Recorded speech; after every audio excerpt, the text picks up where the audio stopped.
السلام علیکم ناظرین، میں ہوں سید ذوالفقار گیلانی اور آپ دیکھ رہے ہیں گیلانی لاگز۔ سرکاری، بے ربط، بے تعلق، کاغذی، بھانت بھانت کی زبانوں اور مکینوں کا شہر اسلام آباد، نہ کسی کو اپنا کیا نہ کسی کا اپنا ہوا۔ اس شہر میں بسے کئی لوگ ایک ساتھ ہو کر بھی اجنبی ہیں، کسی کو کسی سے کوئی سروکار نہیں۔ یہاں اپنوں کو اپنوں سے ملے بھی کئی ماہ گزر جاتے ہیں۔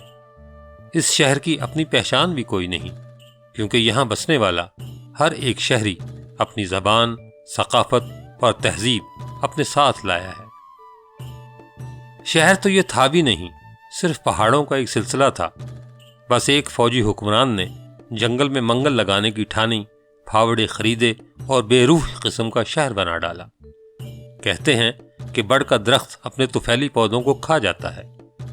اسلام آباد بھی ایک طرح سے بڑ کا درخت ہی ثابت ہوا، کیونکہ یہ اپنے ملحقہ دیہات، آبادیوں اور بستیوں کو یوں کھا گیا کہ جیسے کبھی ان کا وجود ہی نہ رہا ہو۔ وقت کے ساتھ ساتھ اسلام آباد پھیلتا گیا، جبکہ یہاں کی اصل بستیاں مٹتی چلی گئیں، لیکن پہاڑوں، پگ ڈنڈیوں اور پتھریلے راستوں والے اس علاقے کے آس پاس آج بھی صدیوں پرانے چند گاؤں موجود ہیں، جن میں سے ایک سید پور ہے۔ اسلام آباد کے پوش علاقے F6 کی سپر مارکیٹ کے عقب میں واقع مین مارگلا روڈ کے سگنل سے مارگلا کی پہاڑیوں کی جانب مڑیں تو آپ پلک جھپکتے ہی دور جدید سے مغلیہ عہد میں پہنچ جاتے ہیں، کیونکہ سامنے ہی 3 اطراف سے پہاڑوں میں گھرا وہ سید پور ہے جس کی پہلی اینٹ مغل بادشاہ ظہیر الدین محمد بابر کے زمانے میں رکھی گئی تھی۔ مشہور ہے کہ مرزا فتح علی نے 1530 میں فتح پور باولی کے نام سے اسے آباد کیا۔ ہندوستان سے مغلوں کو شیر شاہ سوری کے ہاتھوں دیس نکالا ملا تو یہاں کے گکھڑوں نے اپنی وفاداریاں نہ بدلیں۔ تب پٹھوہار کے گکھڑ قبیلے کا سردار سلطان سارنگ خان تھا، جو ایبٹ آباد اور جہلم کے درمیانی علاقے میں مغلیہ بادشاہت کے امور چلاتا تھا۔ سلطان سارنگ نے دنیا چھوڑی تو پگ بیٹے کو ملی۔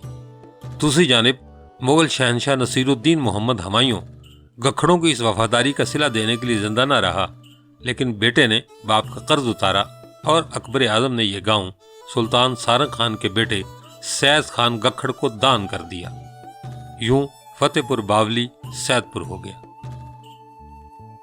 بغیر کسی تصدیق کے یہ بھی کہا جاتا ہے کہ اسی سید خان نے اپنی ایک بیٹی اکبر کے بیٹے نور الدین محمد جہانگیر سے بیاہی اور یہ گاؤں بھی بیٹی کے جہیز میں دے دیا۔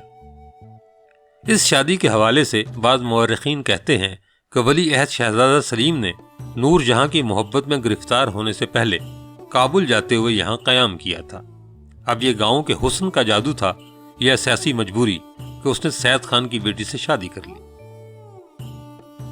اکبر اعظم کے مشہور رتن راجہ مان سنگھ نے بھی 1580 عیسوی میں کابل سے واپسی پر یہاں قیام کیا، جسے یادگار بنانے کے لیے اس نے ایک دھرم شالہ، 4 تالاب اور چند عمارتیں بنوائیں۔ کہا جاتا ہے کہ ان تالابوں کے نام رامائن کے کرداروں رام، سیتا، لکشمن اور ہنومان کے ناموں پر تھے، جس کی وجہ سے سید پور ہندوؤں کا سفر یاترا بن گیا۔ گاؤں کے داخلی دروازے کے ساتھ ہی 3 گنبدوں والی قدیم مسجد ہے۔ یہ مسجد کب تعمیر ہوئی معلوم نہیں، لیکن گاؤں کے بڑے بوڑھے بتاتے ہیں کہ تقسیم ہند سے پہلے یہ مسجد موجود تھی۔ مسجد کے پرانے گنبد آج بھی قائم ہیں، لیکن اہل ایمان نے جگہ کم پڑ جانے کی وجہ سے پرانی مسجد کے ساتھ نیا ہال تعمیر کر لیا ہے۔ مسجد کے آگے میدان ہے جو پارکنگ کے لیے استعمال ہوتا ہے۔ پارکنگ لاٹ کے پار ایک چھوٹا سا احاطہ ہے جس میں دائیں جانب سکھوں کا گردوارہ، جبکہ بائیں جانب جامن کے پیڑ تلے جان کی دیوی کا مندر ہے۔